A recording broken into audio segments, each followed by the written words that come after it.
diciamo, dello zoccolo di questa officina è Jean-Pierre Zacome, che presenterà invece gli esiti di una ricerca relativa a una base socio-economica per lo studio delle realtà montane del Friuli Venezia Giulia, calate proprio naturalmente sulla lettura di questa realtà montana, della realtà montana della Val Canale, Canale del Ferro, e della montagna dell'ex provincia di Pordenone, cioè la montagna pordenonese, della Val Ciordina e delle altre valli. Grazie Jean-Pierre. Grazie, buongiorno, anzi buon pomeriggio ormai. Allora, il mio intervento, scusate per la voce, sono raffreddato, il mio intervento mira a presentare un'analisi socio-economica che fungerà da base per l'analisi, o già appunto da base, per l'analisi e gli studi fatti in seno a questa officina. In particolare stasera mi concentro sull'area montana, che vedremo ha una definizione, una delle tante definizioni, e darò qualche informazione più puntuale per mancanza di tempo, ma ce le ho qua le slide, per l'area della carne, per l'ambito della carne. Allora, l'analisi territoriale socio-economica, che è stata svolta in parallelo al piano paesaggistico regionale, che è in fase di attuale approvazione, ha comportato diversi passi, è stato un processo abbastanza lungo, infatti soprattutto la scelta degli indicatori statistici non l'ho fatta io personalmente, perché sapete che è sempre l'elemento più difficile, no? La selezione degli indicatori. Fate finta che chi seleziona l'indicatore è un allenatore, gli indicatori sono i giocatori della squadra di calcio. Voi sapete che in Italia sono tutti allenatori, sarebbe la confusione completa. Allora, per selezionare gli indicatori in modo più ponderato possibile abbiamo fatto riferimento a un pool di esperti con diverse razionalità, cioè appartenenti a diversi settori scientifici disciplinari. Su questi indicatori è stata sviluppata un'analisi statistica piuttosto complessa, sia univariata che multivariata, vi faccio vedere dopo. L'obiettivo finale era quello di individuare dei gruppi socio-economici per tutto il Friuli Venezia Giulia.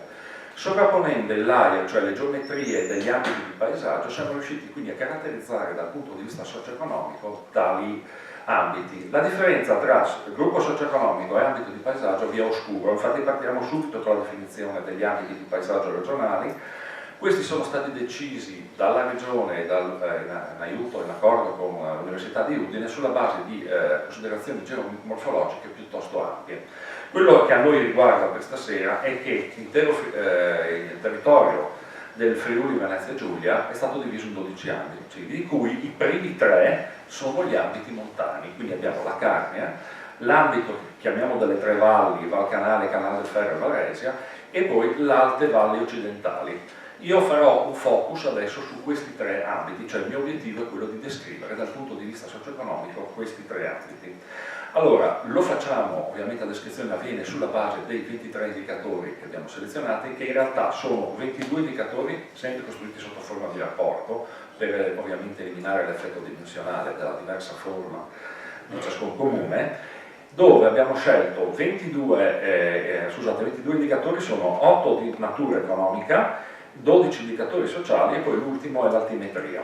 Se guardiamo la composizione degli indicatori economici e sociali vediamo che sono alquanto complessi, mentre il gruppo degli indicatori economici è abbastanza compatto, nel senso è relativo ai 3 principali settori produttivi, per cui abbiamo i primi 4 che sono legati al primario, si va dall'indicatore legato alla SAU, cioè alla superficie agricola utilizzata, agli occupati, scusate, alle attività connesse al carico zootecnico. Abbiamo poi 2 indicatori sul secondario, tra cui la densità industriale, e 2 legati al terziario. I 14 indicatori sociali, come vedremo, sono molto eterogenei al loro interno. Allora, il primo gruppo non poteva essere altro che così, perché Fronasi, insomma, ve li ha appena fatti vedere, sono indicatori di tipo demografico, tra cui i classici, densità abitativa, l'indice di natalità e l'indice di vecchiaia. C'è poi un indicatore che a me piace molto, personalmente a me piace molto, perché con un solo numero si dà il senso della struttura economica, ovviamente il senso della struttura per età, non sesso per genere, che è il numero di anziani per bambino. Allora, non me ne vogliano chi adesso lo chiamerò anziano, ma l'Istat ai fini statistici definisce anziani gli over 65, mentre i bambini... scusa. Non la Fornero. Lei vabbè, diciamo bene. Mentre i bambini sono la popolazione che ha un'età compresa inferiore ai 6 anni. Quindi questo indicatore con un solo numero ti dà un'idea sia dell'anzianità ma anche della fecondità degli ultimi 5 anni. Okay? Abbiamo un altro gruppo relativo al lavoro e alla formazione, quindi abbiamo il classico indice di disoccupazione, l'indicatore relativo alle scuole d'infanzia e primaria, ne abbiamo parlato prima, e al possesso invece dei titoli, diciamo, universitari e terziari universitari, diciamo, li chiameremo brevemente titoli post matura, dopo maturità. Abbiamo un indicatore veramente interessante che è la spesa sanitaria, che poi dopo abbiamo già intenzione di incrociarlo soprattutto con i dati dell'anzianità. Abbiamo un indicatore di ricezione, 2 per quanto riguarda l'impegno sociale e politico e 2 riguarda la mobilità. Allora adesso vi comincio a far vedere alcuni elementi di analisi cercando di non tirare fuori troppi numeri. In particolare il primo tipo di analisi è quella che chiamiamo univariata. Che cosa vuol dire univariata? Io guardo un indicatore alla volta come se fossero 23 foto diverse, ok? Non studio ancora le relazioni tra gli indicatori. Allora, non so se si vede bene perché corro oscuro, se ci ricordiamo, ma ve lo leggo, i primi 3 ambiti che sono quelli, purtroppo io lo vedo molto chiaro, mi spiace, le colonne, sono una delle prime 3 colonne,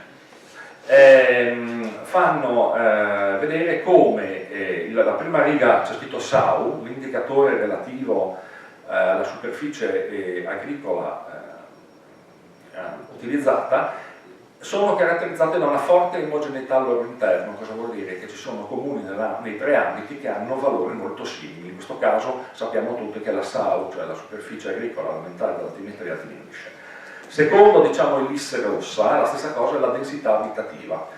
Qui sono anche loro tutti molto omogenei al loro interno, ma il primo ambito, che è la carnia, quindi il primo dove c'è scritto debole per capirci, denota che c'è qualche comune dentro questo ambito che ha una densità abitativa più elevata di quelli circostanti. E ovviamente ci siamo, è facile dire qual è l'esempio, abbiamo Tolmezzo che ha una densità abitativa ben diversa da quella del Ricolato.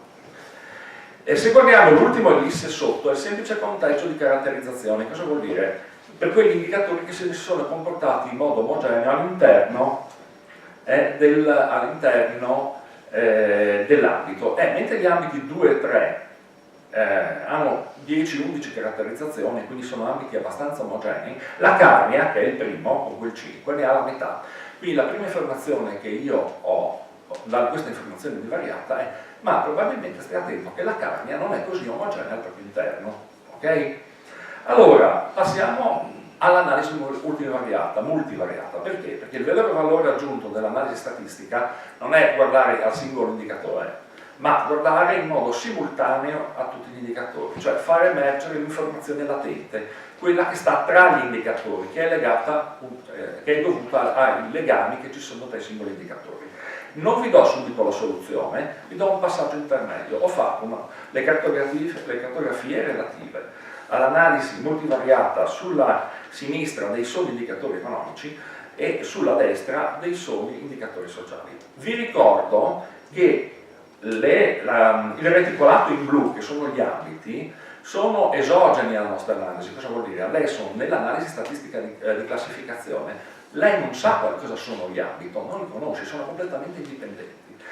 Se noi analizziamo, diciamo, sovrapponiamo quindi il reticolato degli ambiti, la prima cosa che vediamo subito, tranne qualche eccezione, è che i 3 ambiti montani vengono classificati in modo separato dagli ambiti comuni a valle. Se guardiamo i dati, vediamo che questi comuni, quelli quindi montani, hanno, diciamo, una situazione dal punto economico, diciamo, più disagiata, tra virgolette, o se preferite la terminologia aziendale, hanno delle performance economiche inferiori rispetto a quelle dei comuni a valle. Amaro è in bianco perché Amaro è stato trattato separatamente perché aveva un picco molto anomalo in un indicatore che era quello legato al terziario, quindi per non sporcare tutta l'analisi multivariata l'abbiamo trattato poi dopo in sede separata con un'analisi specifica e l'abbiamo riaggregato. Allora, il primo risultato è I tre ambiti montani sono, diciamo, dal punto di vista economico sicuramente diversi in senso negativo rispetto, quindi peggiorativo rispetto ai comuni avalli. La stessa cosa non si può dire invece, o è più complicata, rispetto agli indicatori sociali, ma attenzione, vi ho già detto, gli indicatori sociali erano già molto eterogenei al loro interno. Se vedete, è vero che c'è una tendenza del gruppo più scuro, quello più disagiato dal punto di vista sociale, a questo punto sono solo indicatori sociali, a essere nei tre ambiti montani, ma vedete che la Carnia è spaccata grosso modo 60-40, non dico metà, 60-40. In realtà questa spaccatura l'avete appena vista semplicemente sull'indice di vecchiaia nello slide di Fornasini. Si vedeva che Tolmezzo e i comuni che stavano sopra erano diversi rispetto agli altri. Quindi qual è il risultato di questa, diciamo, analisi intermedia? È che è vero che la Carnia è meno omogenea dal punto di vista degli altri due ambiti, ma lo è soprattutto per quanto riguarda gli indicatori sociali. Adesso cerchiamo di passare a un'analisi più fina, definitiva, che anche ha risolto il problema di Amaro. Non spaventatevi perché sembra abbastanza illeggibile, ma la prima cosa che vi voglio dire è: qua finalmente si vede la vera differenza tra ambito, elemento esogeno e l'esogeno all'analisi, che sono sicuramente la partizione in blu, che vedete sono insiemi di comuni contigui, mentre vedete l'analisi socio-economica, i gruppi socio-economici non sono contigui, no? Un'idea un po' di macchia di leopardo, però vi posso assicurare che l'interpretazione geografica ci aiuta molto. Perché? Perché se guardiamo come sono stati classificati ciascun comune del Friuli Venezia Giulia, vediamo che i comuni degli ambiti montani, cioè gli ambiti che abbiamo visto prima, ricadono soprattutto nel gruppo 2, 3 e 5. L'unico che non ricade in questi gruppi è Tolmezzo. Allora, guardate Udine, vedete i comuni circostanti di Udine hanno quel colore marroncino tratteggiato, infatti quello è il gruppo 4. Quello del Tolmezzo non è stato classificato come uno dei gruppi 2, 3 o 5, ma nel 4, cioè nei comuni di Interland delle grosse, diciamo grosse un parolone, delle maggiori realtà friulane. Per concludere la descrizione vi dico subito: le maggiori realtà urbane sono colorate in rosso, cioè è il gruppo 7, il 6 è l'unicum di Lignano, perché ha dei parametri completamente diversi, e questo anche il mio amico dell'Istat lo dice sempre: i parametri di indicatori di Lignano sono sempre molto particolari. E infine abbiamo il gruppo 1, che qua si vede come bianco quasi, no, qui si vede qua bianco, lì si vede giallo, c'è una bella differenza cromatica, e sono dei comuni di pianura che non sono né grossi gruppi né grossi centri del loro interno. Allora, per poter analizzare, dare delle informazioni sui tre ambiti montani, io devo essere capace prima di capire chi sono i gruppi 2, 3 e 5. Allora, velocemente, senza farvi vedere grossissime tabelle, vi dico subito. Allora, intanto sono gruppi che sono socio-economicamente più svantaggiati rispetto a quelli degli altri gruppi di pianura. Questo è il primo punto di partenza. Tra il gruppo 2 e il gruppo 3 non c'è una grossa differenza, non si può dire che il gruppo 2 si comporta sempre meglio del gruppo 3. Ci sono luci ed ombre su entrambi i gruppi. Invece il gruppo 5, quel marroncino, che qua non so che colore è, marroncino proprio scuro, no, quello lì invece purtroppo per i comuni che sono stati classificati, è composto da 9 comuni che presentano le peggiori performance di tipo socio-economico all'intera non solo della montagna ma di tutta la regione. Quindi adesso andiamo a interpretare i tre ambiti. Mi focalizzo soprattutto sull'ambito carnico, ma vi do qualche traccia anche per gli altri. Allora, eccolo qui, l'ambito della Carnia. Allora, l'ambito della Carnia è sostanzialmente spaccato in due, tra gruppo 2 e 3. Di Tolmezzo abbiamo già detto, è finito del gruppo degli Interland, però troviamo due di quei comuni che finiscono nel famigerato gruppo più sfortunato, cioè Rigolato e Preone. Questa è l'analisi multivariata. Se vogliamo andare adesso a ricostruire delle statistiche per ambito, parlerò non spaventatevi, userò il termine mediano, non medio, perché essendo indicatore rapporti preferisco usare la mediana, non la media, come fanno tanti invece. Allora, primo pillola statistica, il famoso indicatore che a me piace molto.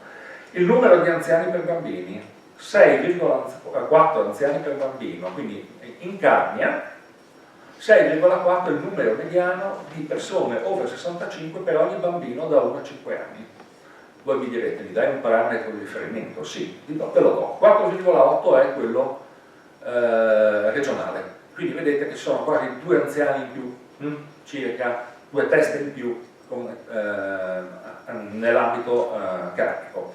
Però c'è un picco comunale altissimo, cioè il comune di Rigolato. Rigolato ha 18,5 over 65 per ogni bambino di età compresa tra 1 e 5 anni, quindi abbiamo delle situazioni locali anche all'interno proprio dell'ambito che sono molto specifiche. Poi qui non voglio rubare spazio all'intervento di Costa dell'Istat. L'ambito carnico è uno degli ambiti maggiormente autocontenuti dal punto di flussi di pendolarismo, quindi giornaliero, casa lavoro, casa studio. Ovviamente questo è anche legato, ma non solo, all'età elevata. La disoccupazione non è drammaticamente diversa da quella regionale, però ha 2 picchi notevoli, Ligo Giugno e Giugno, con un tasso di disoccupazione del 17,5 del 12%, che è molto più il doppio il triplo di quello diciamo mediano regionale 6,5. La SAU è chiaro, siamo in montagna, la superficie agricola è più bassa, diciamo è più bassa di quella regionale, non ci spaventa, non ci dice niente. Invece è interessante, qui abbiamo un massimo invece. Abbiamo il numero massimo a livello regionale di aziende agricole che sfruttano le attività connesse. Questa è una cosa positiva della Carnia, cioè cosa vuol dire? Che avendo le aziende agricole minor terreno su cui praticare l'attività primaria, sfruttano il più possibile le attività connesse per integrare il proprio reddito aziendale. E questo è una cosa tipicamente carnica, gli altri ambiti non hanno questi valori così elevati. Attività industriali e terziarie, allora, medianamente sono basse, più basse ovviamente della regione Friuli Venezia Giulia. C'è il picco di Amaro che era elevatissimo e che vi ho già spiegato, ha comportato diciamo, uno studio suo particolare per poi essere riassociato come abbiamo fatto prima. Un altro indicatore che è drammatico, ma non il più drammatico, è la densità industriale. Infatti, vedete, è 0,5 imprese industriali per chilometro quadrato, cioè un quinto di quella mediana del Friuli Venezia Giulia. Ma come vedrete non è la situazione più drammatica. Infatti, da quello che ho sentito fino adesso, soprattutto anche dalle colleghe delle scuole superiori in Friuli, sembrava un po' l'ambito carnico, poverino, è stato sfortunato e sfortunato. Vedremo che non è proprio il più sfortunato all'interno del panorama regionale, ed è questo forse. Allora, facciamo velocemente lo zoom invece sulle tre valli. Qui, l'analisi multivariata porta una cartografia divisa nei famosi 2 gruppi 2 e 3. Allora, questo ambito non si può dire che è tanto, sicuramente meglio, sicuramente peggio. Vi faccio vedere solo i dati, senza commentari, perché proprio se no ci mettiamo un sacco di tempo. Vedete, ci sono alcuni indicatori: peggio della Carnia, meglio della Carnia, meglio della Carnia, peggio della Carnia, ok? Diciamo, si tratta di 2 realtà, Carnia e questo ambito delle tre valli, che sono in sofferenza rispetto al panorama resto regionale, ma non si può dire la Carnia è sicuramente peggio o sta meglio di questo ambito. Quello che purtroppo invece ci dispiace è l'ambito delle alte valli occidentali, perché come vedete in quel marroncino più o meno scuro, giallone, posso assicurare che è bianca qua la cartografia, Cimolai, Stramonti di Sopra, Andres, Baci, Sagrazzetto, sono 5 comuni dei 9 comuni che costituiscono il gruppo dei comuni più disagiati, tra virgolette, dal punto di vista socio-economico. È chiaro che la lettura di questo ambito ne risentirà pesantemente. Infatti, se andiamo sulle situazioni puntuali delle statistiche per ambito, troviamo delle statistiche che sono praticamente quasi sempre il peggio addirittura non dell'ambito mentale, ma addirittura del Friuli. Uno per tutto, senza leggervi tutti adesso. Guardate i bambini scusate, gli anziani per bambino, parliamo di 9 anziani per bambino, scusate, guardate anche semplicemente la densità abitativa, 8 e 9 per chilometro quadrato rispetto a un valore mediano regionale di 111, quindi un gruppo fortemente spopolato. Abbiamo grossi problemi su indicatori dei titoli universitari, anche delle scuole di infanzia e primarie. Abbiamo problemi quindi di valori bassi per quanto riguarda soltanto volontariato. Ecco, sì, volevo arrivare, ho lasciato, mi hai rovinato la sorpresa. Dei settori secondario e terziario. Guardate la densità industriale, ci eravamo lamentati dell'1 quinto dello 0,5 della Carnia, qui siamo 0,2 per eccesso rispetto all'1,5, cioè meno di un decimo. E volevo concludere che a fronte di una situazione così drammatica, triste, c'è qualcosa che è stato sottolineato prima. La gente si coalizza, non dico per superare, ma quantomeno per lenire alcune situazioni locali. Infatti vedete che abbiamo il massimo numero, più del doppio, dei volontari delle istituzioni no profit. Allora vado a concludere, perché vi ho già riempito di numeri, quindi vi ho già tasati il buffer cerebrale. Allora, la conclusione ovviamente di questo tipo di analisi è ovviamente la conclusione principale, se guardiamo all'interno dell'analisi della montagna, è che i 3 ambiti montani sono sicuramente quelli che presentano maggiori problematiche, quindi hanno performance socio-economiche inferiori a quelle dei comuni, agli ambiti a valle. All'interno poi della montagna si individua l'ambito delle alte valli occidentali, che è quello più problematico, che quindi risulta che è il più problematico anche dell'intera regione. Inoltre, questo invece è una mia considerazione per il futuro, per quello che stiamo facendo e quello che vedete dopo per l'ultimo intervento, questa analisi va bene come parterre per 2 motivi. Prima di tutto perché permette di cambiare la partizione esogena, quindi possiamo utilizzare una definizione di montagna diversa da quella degli ambiti. A me, io invece sto portando acqua qui al mio ruolino, interesserebbe soprattutto studiare la partizione relativamente, come è stato detto anche da una delle docenti, delle aree interne, che sono su una definizione ministeriale, quindi la definizione è esogena perché è data per legge, e che in Friuli tutte le aree interne sono solo montane, cioè le aree interne sono costituite da soli comuni montani, quindi ci cade proprio a fagiolo. Inoltre l'aggiornamento degli indicatori. L'aggiornamento degli indicatori è in parte possibile, alcuni sono aggiornabili, demografici l'abbiamo visto, perché attraverso ad esempio i dati delle analisi dei comuni si possono aggiornare, altri no.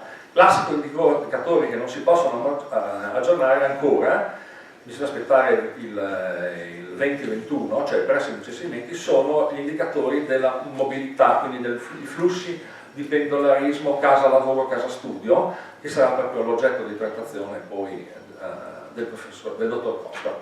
Vi ringrazio. Grazie a Pietro Zacome.